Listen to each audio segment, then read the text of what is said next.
हम लोगों ने फास्ट फॉरवर्डिंग में ऐसा देखा था कि एल्यूमिनियम की मेटलर्जी में क्या करना है, सिल्वर की मेटलर्जी, गोल्ड की मेटलर्जी, कॉपर की मेटलर्जी, आयरन की मेटलर्जी, ये सारी चीज हम देख चुके थे। लास्ट में जब आयरन की मेटलर्जी हम देख रहे थे तो उसमें हम लोगों को अलग अलग नेम देखने को मिले थे आयरन के।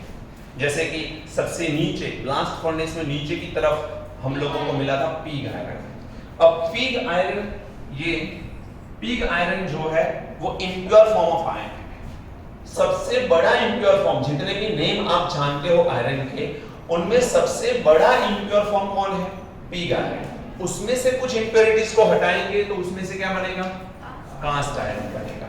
फिर उसमें से थोड़ी इम्प्योरिटीज हम लोग अलग करेंगे तो स्टील आयरन बनेगा। और स्टील में एक सवाल पूछते हैं कि स्टील में नॉन मेटेलिक कंपाउंड ज्यादातर प्रोपोर्शन पे कौन सा मिलता है? तो कार्बन मिलता है। तो ध्यान रखना है, स्टील में कार्बन जो है वो नॉन मेटेलिक कंपाउंड के तौर पे, नॉन मेटेलिक एलिमेंट के तौर पे, कंपाउंड का नहीं बोल सकते बट एलिमेंट के तौर पे परसेंटेज वाइज सबसे हायर प्रोपोर्शन पे कौन मिलता है? नॉन एलिमेंट में, नॉन मेटेलिक एलिमेंट में तो कार्बन आएगा। एंड सबसे प्योर फॉर्म कौन आएगा? Wrought iron. सबसे pure form of iron is a wrought iron. तो ये जो सीक्वेंस में लिखा हुआ है इसके पीछे रीजन ये है कि ये सबसे प्योर फॉर्म है और ये सबसे इम्प्योर फॉर्म है। क्लियर है सबको? अब बात करते हैं हम लोग सबसे पहले कास्ट आयरन और पिग आयरन। ये दोनों के बारे में देखें तो थोड़ा सा फर्क रहता ये है कि इंप्योरिटीज वाइज पिग आयरन थोड़ा सा ज्यादा इंप्योरिटी रखता है, कास्ट आयरन थोड़ा सा कम इंप्योरिटीज रखता है। ऑलमोस्ट पैरेलल होते हैं बट थोड़ा सा फर्क दोनों में पाया जाता है। It is most impure form of iron, यहां पर लिखा हुआ है पहला ही वर्ड देखो, most impure form of iron contain highest proportion of carbon, कितना है? 2.5 to 4% along with the traces of sulfur, phosphorus, manganese and silicon. Cast iron contain 2.5 to 4.3% and pig iron contain 2.5 to 5%. देखिए दोनों में फर्क बेटा। Pig iron में carbon की impurities कितनी? 2.5 to 5%। और यहाँ पर कितनी है कास्ट आयरन में? 2.5 to 4.3। मिस देख सकते हो कि पिग आयरन के कंपेयर में कास्ट आयरन थोड़ा सा हल्का ज्यादा प्योर है, हल्का सा। समझ में आ रहा है? देन आफ्टर आता है रॉड आयरन। स्टील अलग बात है, वो बाद में देखेंगे हम लोग। ये एक्चुअल में वन टाइप ऑफ एलॉय है। स्टील क्या है? वन टाइप ऑफ एलॉय है। तो अभी देखते हैं रॉड आयरन, जिसे बोल सकते हैं हम लोग फाइब्रस आयरन और malleable iron. It is the purest form of iron, contain minimum amount of carbon. Carbon की अमाउंट देखिए 0.12 to 0.25%, less than 5% of the other impurities. तो impurities का proportion total overall impurities कितनी है? 5% से कम। ये देखिए करीबन 4 to 5% तक तो सिर्फ कार्बन को impurity के तौर पे पाया जाता है। कहां पर? पिग और कास्ट आयरन के अंदर। यहां पर total impurities 5% से less है। स्टील की बात करें जिसे हम लोग वन टाइप ऑफ एलॉय बोल सकते हैं। It is the most important form of iron and finds extensive applications. Steel की हम रूटीन में एप्लीकेशन जानते हैं बहुत सारी चीज। किसी का भी घर ऐसा नहीं होगा जहां पर स्टील ना हो, क्योंकि किचन में चले जाइए तो स्टेनलेस स्टील के बहुत सारे हमको वेसल मिलेंगे, बहुत सारे। अब इसमें इंप्योरिटीज देखिए आप लोग, तो यहां पर cast iron and wrought iron के बीच की इंप्योरिटीज यहां पर देखने को मिलती है, दोनों के बीच, जिसमें कार्बन कितना है बेटा? 0.25 to 2% कार्बन है। किसके पास? स्टील में। अब मैंने आपसे एक सवाल अभी अभी करवाया था कि स्टील एक ऐसा एलॉय है जिसके अंदर नॉन मेटेलिक एलिमेंट के तौर पे कार्बन अच्छे प्रोपोर्शन पे पाया जाता है। Thus all the three form of iron differ in their carbon contents. तो आप लोग ये तीनों को देखो ध्यान से, या फिर रॉड आयरन को भी कंक्लूड कर लो। Pig, cast and wrought iron, ये तीनों को कंक्लूड करो तो मेजॉरिटी डिफरेंस कौन से एलिमेंट में आ रहा है? कार्बन में सबसे बड़ा डिफरेंस आ रहा है। यहां पर ऑर्डर ऑफ मेल्टिंग पॉइंट देखिए तो क्या है? Wrought iron, then steel and उसके बाद क्या है? कास्ट आयरन और पिग आयरन। ये CiPi क्या है? तो कास्ट आयरन और पिग आयरन है, ध्यान रखना। ये रॉड आयरन है। तो ऑर्डर ऑफ मेल्टिंग पॉइंट है ये। मेल्टिंग पॉइंट सबसे बड़ा रॉड आयरन का है, उससे थोड़ा कम रहेगा स्टील का, उससे थोड़ा छोटा रहेगा Ci और Pi, कास्ट आयरन और पिग आयरन का। Useful gas ammonia is evolve in the leaching of bauxite by Serpeck process. ये कुछ इंपॉर्टेंट पॉइंट लिखे गए हैं जो आगे हम पढ़ चुके हैं। Okay, then after in the electrolytic reduction of Al2O3, iron की बात नहीं चल रही है, अलग पॉइंट आ रहा है। Al2O3 cryolite is added along with the CaF2 fluorspar. ये बात हम देख चुके थे। Al2O3 का इलेक्ट्रोलाइसिस उतना आसान नहीं था, हम लोगों को उसके मेल्टिंग पॉइंट को कम करने की जरूरत पड़ी। बिना मेल्टिंग पॉइंट कम किए यदि हम चाहते तो Al2O3 का क्या इलेक्ट्रोलाइसिस करवा सकते थे पानी डाल के। प्रॉब्लम क्या आता था उसमें? एक्सपेंसिव तो नहीं होता था, वाटर जो है उसका ऑक्सीडेशन रिडक्शन आसान था कंपेयर टू Al2O3। तो वो ऑप्शन हमारे पास रहा नहीं, तो हमको उसे मेल्ट करने की जरूरत पड़ी और उसके मेल्टिंग पॉइंट तक उसे गर्म करने के एक्सपेंस बढ़ जाते थे। तो फिर हमने उसमें क्या डाला? क्रायोलाइट और फ्लोरस्पार, और इसकी वजह से क्या हुआ? मेल्टिंग पॉइंट कम हो गया एंड कंडक्टिविटी बढ़ गई, क्योंकि आयन सबसे पहले कौन देने लगे? क्रायोलाइट एंड फ्लोरस्पार आयंस देने लगे, फ्री आयंस, और इसी वजह से वो कंडक्टिविटी बढ़ गई। ये क्या कर सकते हैं? Decrease the melting point of Al2O3, decrease viscosity of electrolyte CaF2 is used. Electrolytes की विस्कोसिटी यदि ज्यादा होगी, ज्यादा विस्कस सॉल्यूशन में इलेक्ट्रिकल कंडक्शन अच्छे से नहीं होता है, तो उसे भी डिक्रीज करने की जरूरत थी। क्या यूज किया हमने? CaF2। तो क्रायोलाइट अकेला काम कर लेता था, बाद में पता चला कि विस्कस सॉल्यूशन बनता है। उस विस्कस सॉल्यूशन को थोड़ा सा और कम करने के लिए हमने CaF2 डाला, तो इसकी वजह से विस्कस सॉल्यूशन की विस्कोसिटी क्या हो गई? कम हो गई। इंक्रीज द कंडक्टिविटी, तो ये कंडक्टिविटी को इंक्रीज कर देता है। In the electrolytic reduction graphite anode gets corroded. अब आपको पता है एक चीज मैंने आपको एक सिंपल स्टेटमेंट में बताई थी कि एवरी 1 kg एल्यूमिनियम के फॉर्मेशन के लिए 0.5 kg ऑफ कार्बन जो है वो खत्म हो जाता है। तो एनोड को हमें चेंज करना पड़ेगा बाय द टाइम। एक बार क्या होगा, नीचे हाथ डालोगे एनोड होगा ही नहीं, क्योंकि पूरा का पूरा खत्म हो जाएगा। आपको इसके क्वेश्चन को इलेक्ट्रोकेमिस्ट्री से कनेक्ट करके सवाल पूछ सकते हैं कि इतना खर्च होता है एल्यूमिनियम के अंदर, यदि कार्बन इतने पैसों का आता है तो उसमें कितना एक्सपेंस कार्बन का ऐड हो सकता है। कुछ ऐसा बना सकते हैं ना क्वेश्चन कि एल्यूमिनियम को नॉर्मल कंडीशन में फॉर्म करने के लिए इतने पर केजी इतना पैसा लगता है, उसमें कार्बन का पैसा नहीं गिना। यदि कार्बन इतने पैसों का है तो कितना कार्बन का पैसा इसमें भी एक्सपेंस में ऐड करना पड़ेगा। तो जितना एल्यूमिनियम ऑक्टेन होगा उससे आधा वेट कार्बन का खत्म होने वाला है। ये चीज आपको याद रखनी है। चलिए यहाँ पर आपको कंपलसरी एनोड को थोड़े थोड़े टाइम पे चेंज करता रहना पड़ेगा, क्योंकि कार्बन नीचे से एक बार तो खत्म हो ही जाने वाला है। In the electrolytic refining 4th step, no electrodes are used in the Hoops process. Molten pure aluminium is used as a cathode and molten impure aluminium is used as a anode. आपको ये process पता है, हमने देखा था ये Hoops process. हम लोगों को पता है कि हॉल हेराल्ड प्रोसेस से जो एल्यूमिनियम आता है वो उतना प्योर नहीं होता है, जिसमें एनोड कैथोड का यूज किया जाता है। लेकिन उसे भी और ज्यादा प्योर करने के लिए हम लोगों ने और एक मेथड का यूज किया था, उस मेथड को बोलते हैं Hoops प्रोसेस। ये याद रखना है। चलिए अब पॉइंट आता है एलिंघाम डायग्राम्स। मेरे हिसाब से बहुत अपने आप में बहुत अच्छा डायग्राम है। इस डायग्राम से हमको समझ में क्या आएगा, आप क्या समझने वाले हो इस डायग्राम से? तो 2-3 पॉइंट है, ध्यान रखना।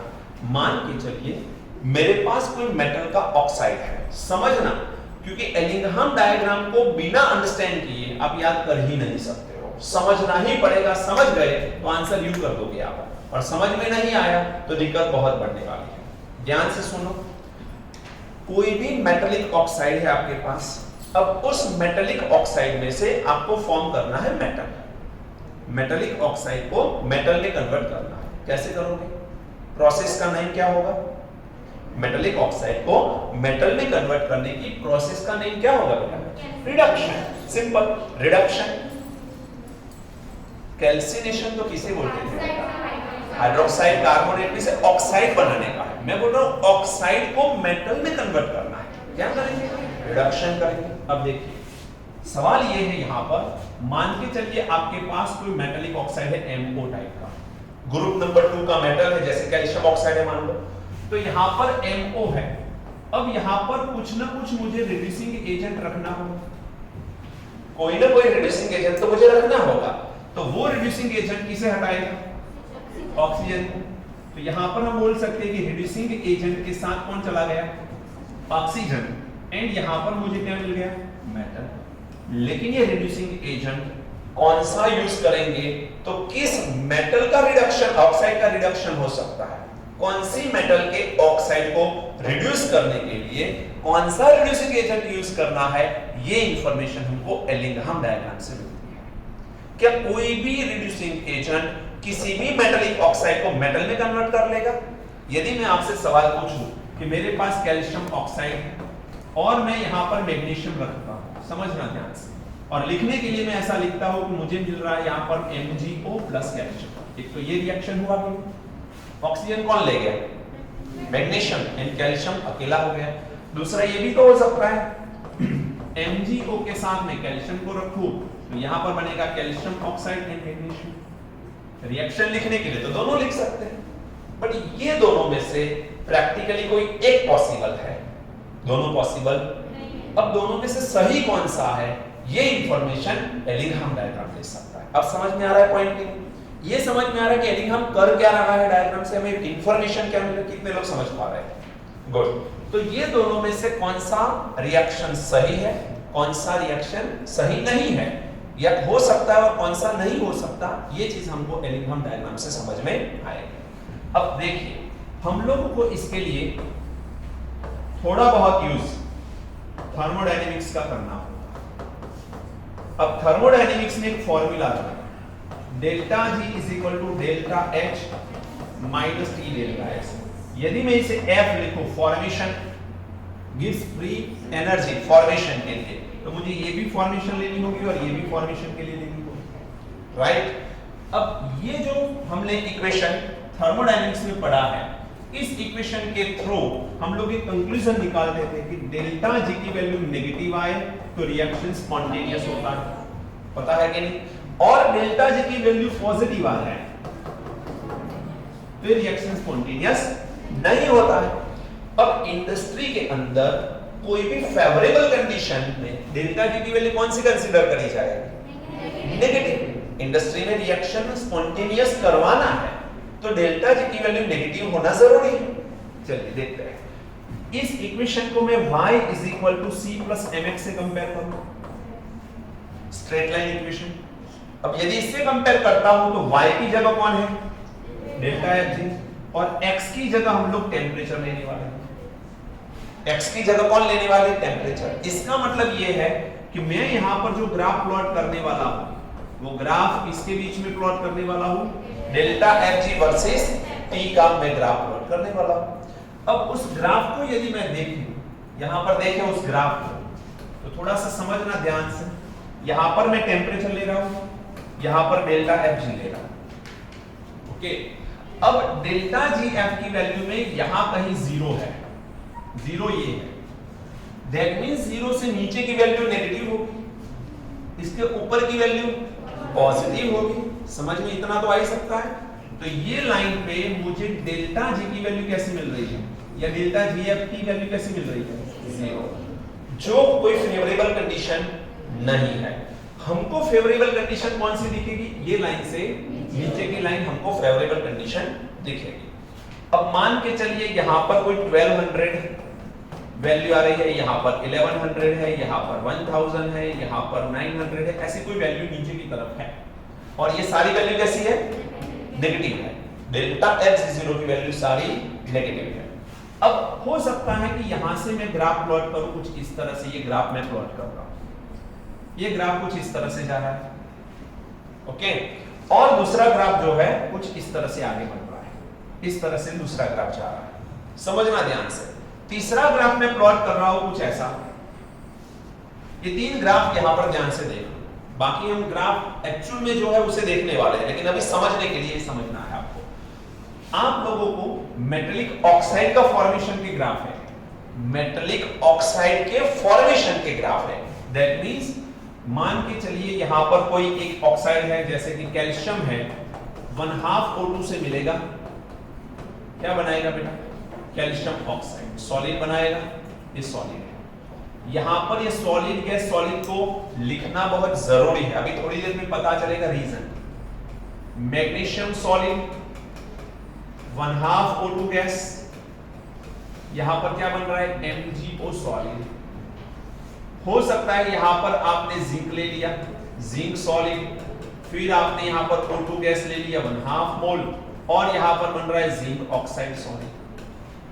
आप लोग ये तीनों रिएक्शन में एक कंक्लूजन पे आ सकते हो कि यहां पर 1/2 O2 gas 1/2 O2 gas 1/2 O2 gas common है। ये जो कैल्शियम मैग्नीशियम जिंक है कौन से स्टेट में है? सॉलिड। और जो फॉर्मेशन आ रहा है ऑक्साइड का वो भी कौन से फॉर्म में है? सॉलिड है।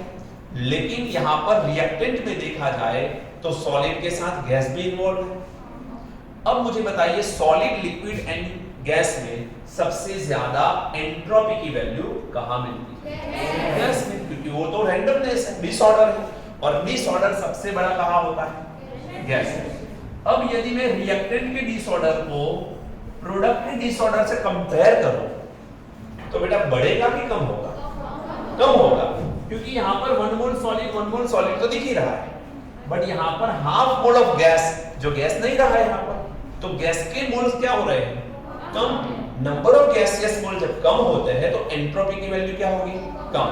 जब एंट्रोपी की वैल्यू कम होती है तो उसे डेल्टा एस की वैल्यू नेगेटिव से रिप्रेजेंट किया जाता है। डेल्टा एस की वैल्यू नेगेटिव, कम हो रही है, इस वैल्यू को नेगेटिव से रिप्रेजेंट किया जाएगा। अब फॉर्मूला क्या था भाई? Delta F G is equal to delta H minus T delta S. समझ में आ रहा है? अब ये डेल्टा एस की वैल्यू हम लगा कैसे रहेंगे? नेगेटिव। यदि मैं बेटा ये डेल्टा एस की वैल्यू को नेगेटिव रखूंगा तो ओवरऑल ये प्लस हो जाएगा। अब ये प्लस हो जाएगा तो delta H plus T delta S, तो डेल्टा एफ जी जीरो मुझे ऑलमोस्ट कैसा मिलने वाला है? पॉजिटिव वैल्यू मिलने वाली है, पॉजिटिव मिलने वाली है। अब बेटा जब ये पॉजिटिव वैल्यू मिलने वाली है तो इसका मतलब ये तो फेवरेबल कंडीशन नहीं है।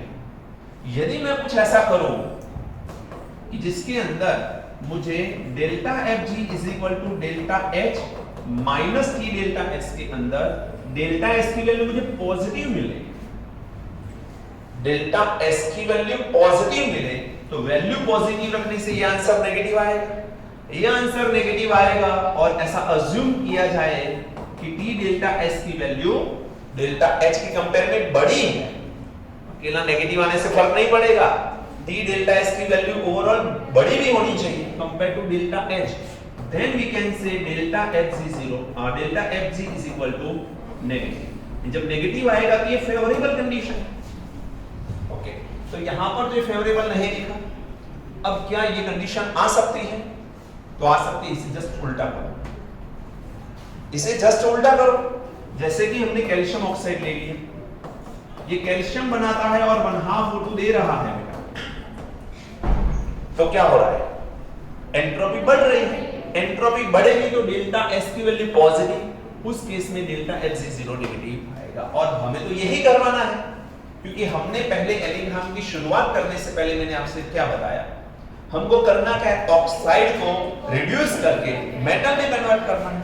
ये जो ग्राफ मैंने प्लॉट किए हैं वो तो ऑक्साइड के फॉर्मेशन के ग्राफ है। मुझे ऑक्साइड में से मेटल का फॉर्मेशन करवाना है, और ऑक्साइड में से मेटल के फॉर्मेशन में ये गैसियस स्टेट बढ़ रही है, गैसियस नंबर मोल बढ़ रहे हैं, तो एंट्रोपी क्या हो रही है?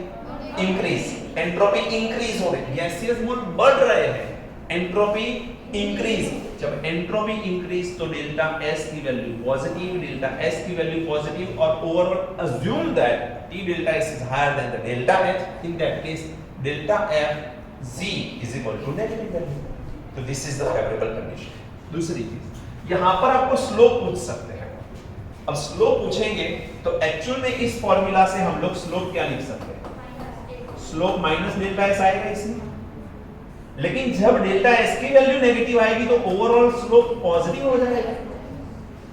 तो ध्यान यहां पर एमसीक्यू में मिस्टेक कहां होती है कि जब आपसे पूछा जाए कि delta G is equal to delta H minus 3 delta S में स्लोप की वैल्यू क्या होगी पर्टिकुलर रिएक्शन के लिए।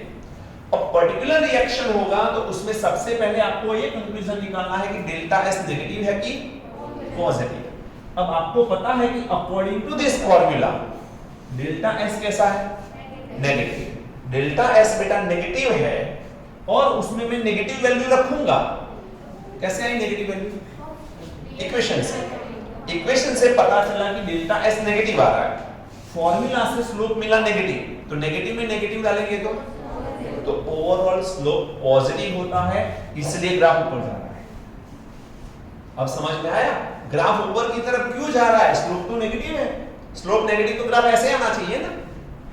हेलो, अरे बेटा ऐसे आना चाहिए था नेगेटिव स्लोप तो, बट ये पॉजिटिव स्लोप है, भले यहां पर दिखता है क्योंकि ये जो मैंने फॉर्मेशन किया है वो मेटेलिक ऑक्साइड के फॉर्मेशन का ग्राफ है और मेटेलिक ऑक्साइड के फॉर्मेशन में डेल्टा S की वैल्यू नेगेटिव खुद, और इसीलिए मैं नेगेटिव में नेगेटिव डालेंगे तो ये कैसा हो जाएगा?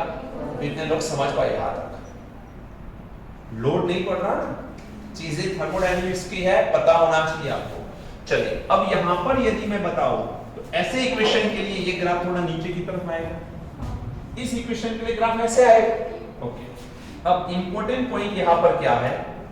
इंपॉर्टेंट ये है कि ये नीचे का जो लाइन है, आपको नीचे की जो ग्राफ दिख रहा है ये वाला, ये ग्राफ की लाइन ऊपर वाले मेटेलिक ऑक्साइड के कंपेयर में डेल्टा जी की वैल्यू कैसी रखती है?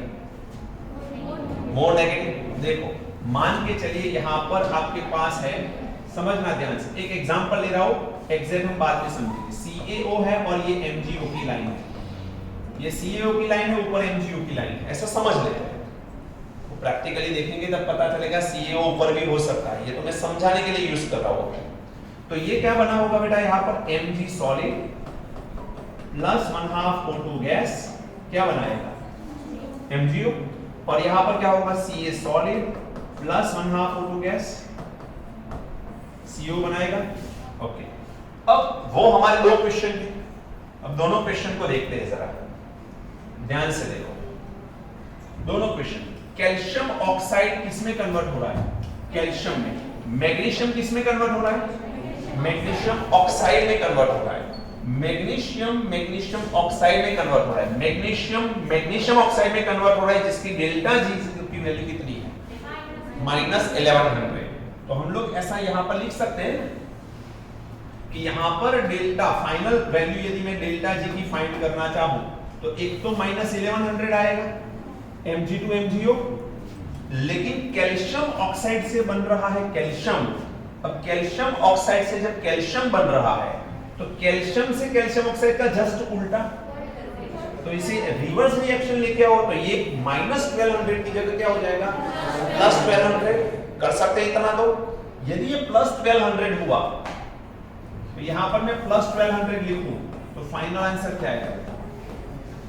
सॉरी +100 आएगा। अब +100 आएगा तो क्या ये रिएक्शन फेवरेबल है? नो, तो ये रिएक्शन नहीं होना चाहिए।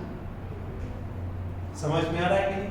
अब इसके लिए यदि मैं डेल्टा जी की वैल्यू फाइंड करूं तो जस्ट उल्टा हो जाएगा। अब तो मैग्नीशियम ऑक्साइड से मैग्नीशियम बन रहा है तो ये हो जाएगा +1100, और कैल्शियम से कैल्शियम ऑक्साइड का जस्ट हो जाएगा -1200। Final answer is -100। तो ये वाला रिएक्शन स्पॉन्टेनियस है, ऊपर वाला स्पॉन्टेनियस नहीं है। इसका मतलब ये हुआ कि यहां पर कैल्शियम तो मैग्नीशियम ऑक्साइड को रिड्यूस कर सकता है, बट मैग्नीशियम कैल्शियम ऑक्साइड को रिड्यूस, तो रिड्यूसिंग एजेंट कौन सा चूज करना है वो पता चल सकता है। समझ में आया? अब एक्चुअल में ग्राफ देखते हैं कि ग्राफ है कैसा। देखो नीचे कैल्शियम ऑक्साइड, ऊपर मैग्नीशियम ऑक्साइड। ध्यान रखना कैल्शियम से हमने क्या बनाया? Calcium oxide. ये 2 मोल का है, 1200 है बट 2 मोल का, तो 1 मोल का कितना हो सकता है? आधा, उससे आधा हो सकता है। चलिए यहां पर ये MgO मिल रहा है 2 मोल का, तो इससे आधा हो सकता है ये भी। समझ में? फाइनल आंसर में कोई फर्क नहीं पड़ने वाला क्योंकि दोनों में 2-2 मोल है इसलिए।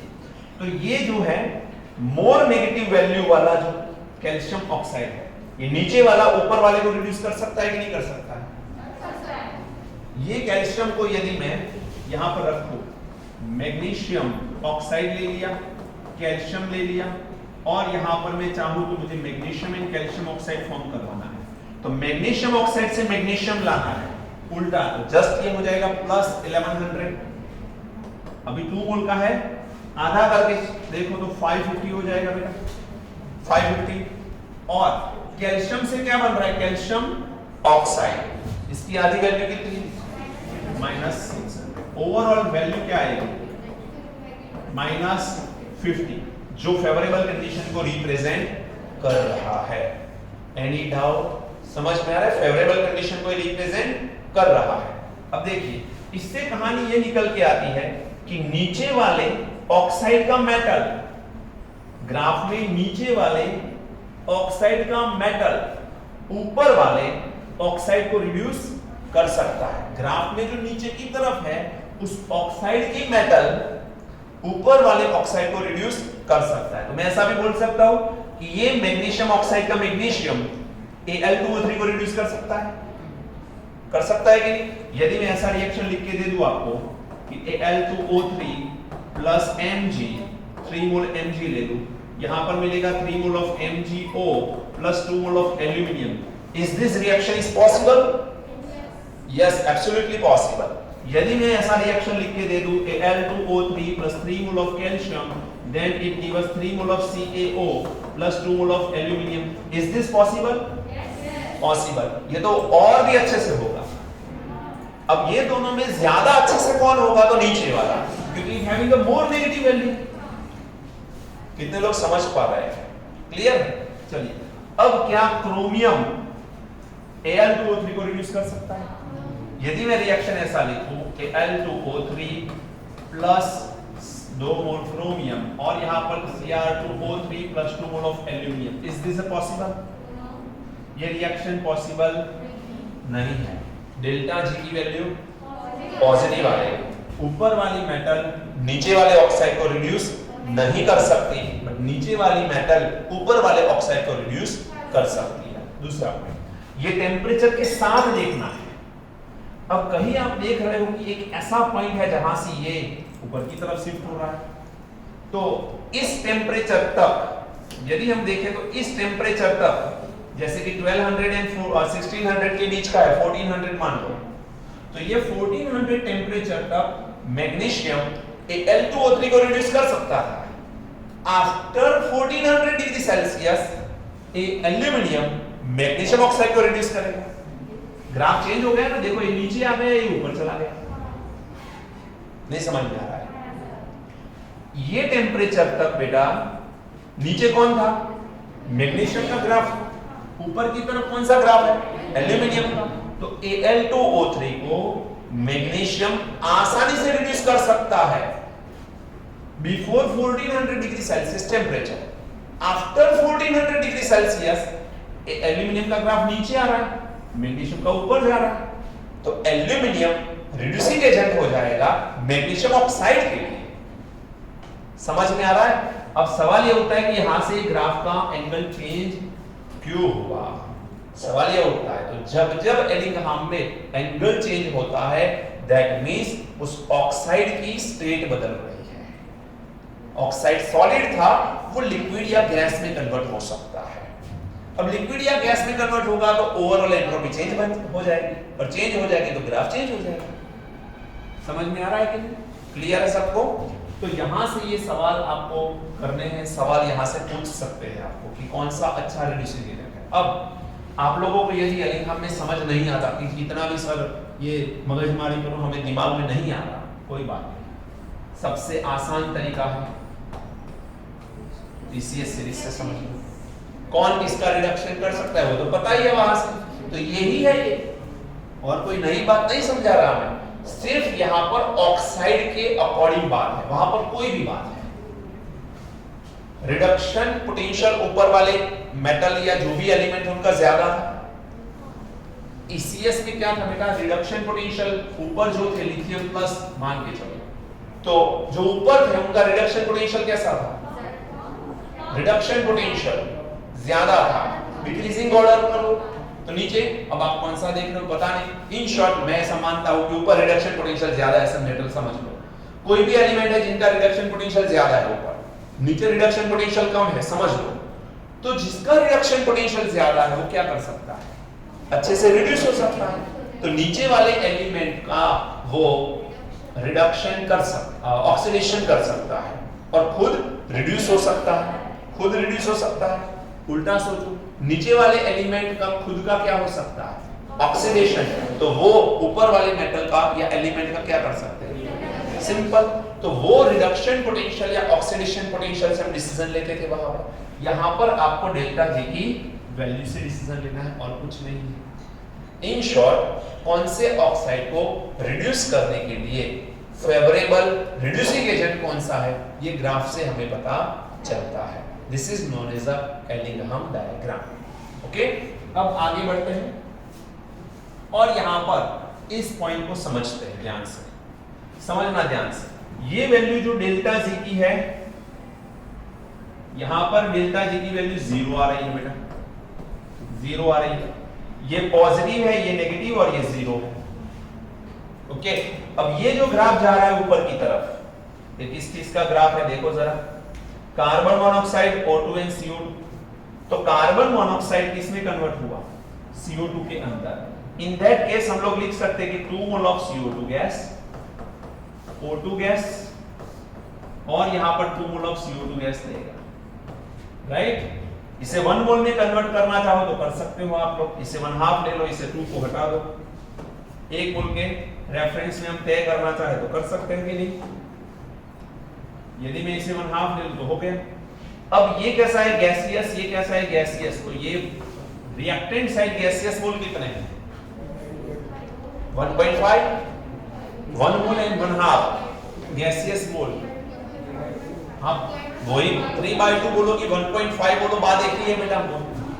और ये 1 है, तो इंक्रीज हुए कि डिक्रीज हुए, डिक्रीज हुए। डिक्रीज होगा तो डेल्टा एस की वैल्यू नेगेटिव आएगी, स्लोप पॉजिटिव आएगा। हेलो, अरे फॉर्मूला याद रखो, delta H minus T delta S.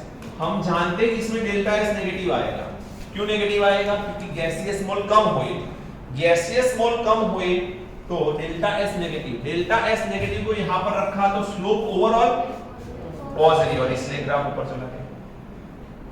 इस ग्राफ को जरा देखिए, तो 1 मोल को कंसीडर करते हैं carbon solid plus 1/2 O2 gas. क्या बना रहा है, कार्बन मोनोऑक्साइड गैस। ये कितने मोल है, हाँ, और ये गैस के मोल ही देखते हैं एंट्रोपी में हम लोग।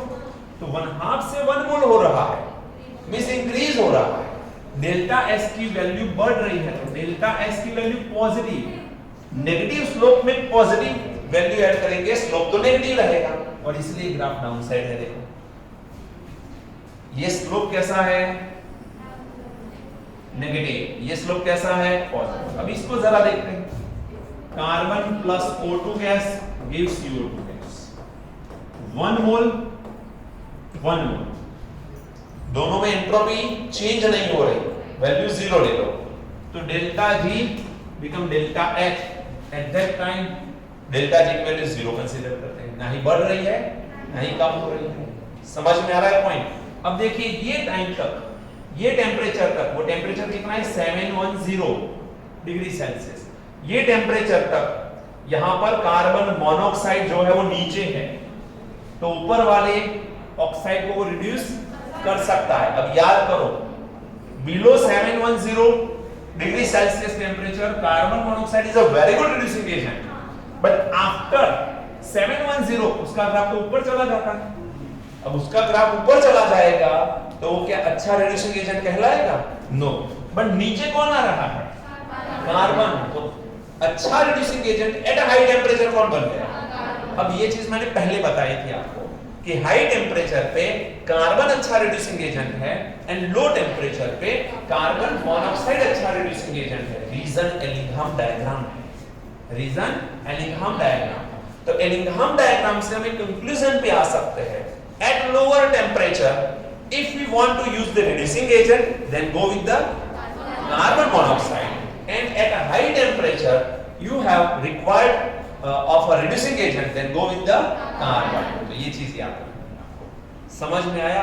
कौन सा टेम्परेचर है दोनों के बीच में 710, उसके पहले उसके बाद में, ये चीज आपको ध्यान रखनी है। एग्जैक्ट 710 टेम्परेचर कोई काम की चीज नहीं दिख रही है यहाँ पर, क्योंकि डेल्टा जी की वैल्यू 0 हो जाएगी, ना ही नॉन स्पॉन्टेनियस है ना ही स्पॉन्टेनियस दिख रहा है, वो इक्विलिब्रियम स्टेट दिख रहा है हम लोगों को। ओके, अब देखिए आप डेल्टा जी की वैल्यू नेगेटिव दिख रही है हम लोगों को।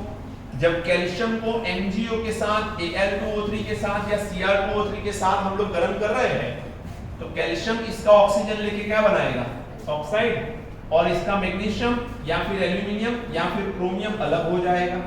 इन सब के लिए डेल्टा जी की वैल्यू नेगेटिव क्यों मिल रही है? क्योंकि ये सारे ऑक्साइड जो है वो ऊपर की तरफ है और कैल्शियम नीचे की तरफ है। नीचे वाली मेटल ऊपर वाले ऑक्साइड को रिड्यूस कर सकती है। अब क्रोमियम ऊपर वाली मेटल है, हेलो, वो नीचे वाले ऑक्साइड को रिड्यूस नहीं कर सकता, तो डेल्टा जी की वैल्यू कैसे आएगी, पॉजिटिव आएगी। समझ में आ रहा है? तो ये पॉसिबल नहीं बन रहा। कितने लोगों को समझ में आ रहा है? तो एलिंघम डायग्राम से बेटा हम सिर्फ और सिर्फ ये समझ सकते हैं कि कब कौन से रिड्यूसिंग एजेंट का यूज करना है। ओके, जब भी ग्राफ आपको चेंज दिखे, ग्राफ में कोई भी पिक दिखता है यहां से, तो समझ लेना कि वो सिर्फ और सिर्फ एक ही कंडीशन में दिखता है, उसकी स्टेट चेंज होती है। सॉलिड है तो शायद लिक्विड हो गया या फिर गैस हो गया, तभी ये पॉसिबल है, अदरवाइज पॉसिबल नहीं है। तो हम लोग यदि ये सॉलिड है तो बोल सकते हैं कि this temperature is the melting point of this oxide, may be, क्योंकि यहां से वो मेल्ट हो गया, तो ये टेंपरेचर उसका क्या हो सकता है, मेल्टिंग पॉइंट हो सकता है। और मेल्ट हुए बिना डायरेक्टली गैस तो नहीं बनने वाला, हो सकता है वो सब्लिमेशन हो सके तो, लेकिन वो तो कुछ ही है, सब में तो वो एप्लीकेबल नहीं है। तो मेजॉरिटी केस में तो ये टेंपरेचर उसका क्या होगा, मेल्टिंग पॉइंट होगा। क्लियर है सबको? तो ये कुछ चीजें हैं जो आपको एलिंघम डायग्राम में समझनी है बेटा। ओके, अब कुछ इंपॉर्टेंट एलॉय आपको दे रखे हैं जो प्रोपोर्शन वाइज है, जो आपको याद करने पड़ेंगे कि कौन से, ये इसमें से कभी कुछ नहीं आया है, लेकिन ये इंफॉर्मेशन के लिए बताए हैं आप लोगों को कि ब्रॉन्ज है या ब्रास है या गन मेटल है या जर्मन सिल्वर है, निक्रोम, एलॉय स्टील, उसमें कौन सी चीज कितने प्रोपोर्शन पे पाई जाती है, वो यहाँ पर एक लिस्ट आउट किया गया है। देन आफ्टर आपको ऑक्साइड और कौन से है, फिर सल्फाइड और, हैलाइड और, carbonate, sulphate, nitrate and phosphate और। बेटा प्लीज आवाज दें, सबका लिस्टेड यहाँ पर है। आप चाहो तो इसका एक और लिस्ट बना सकते हो। कैसे? इसमें से सिर्फ और सिर्फ जिंक की ओर को अलग कर दो, तो जिंक की ओर अलग हो जाएगी कि जिंक में दो टाइप की ओर होती है, एक जिंक ऑक्साइड जिसे बोल सकते हैं जिंकाइड, और ZnS जिसे बोलते हैं जिंक ब्लेंड, स्फेलेराइड भी बोलते हैं उसे।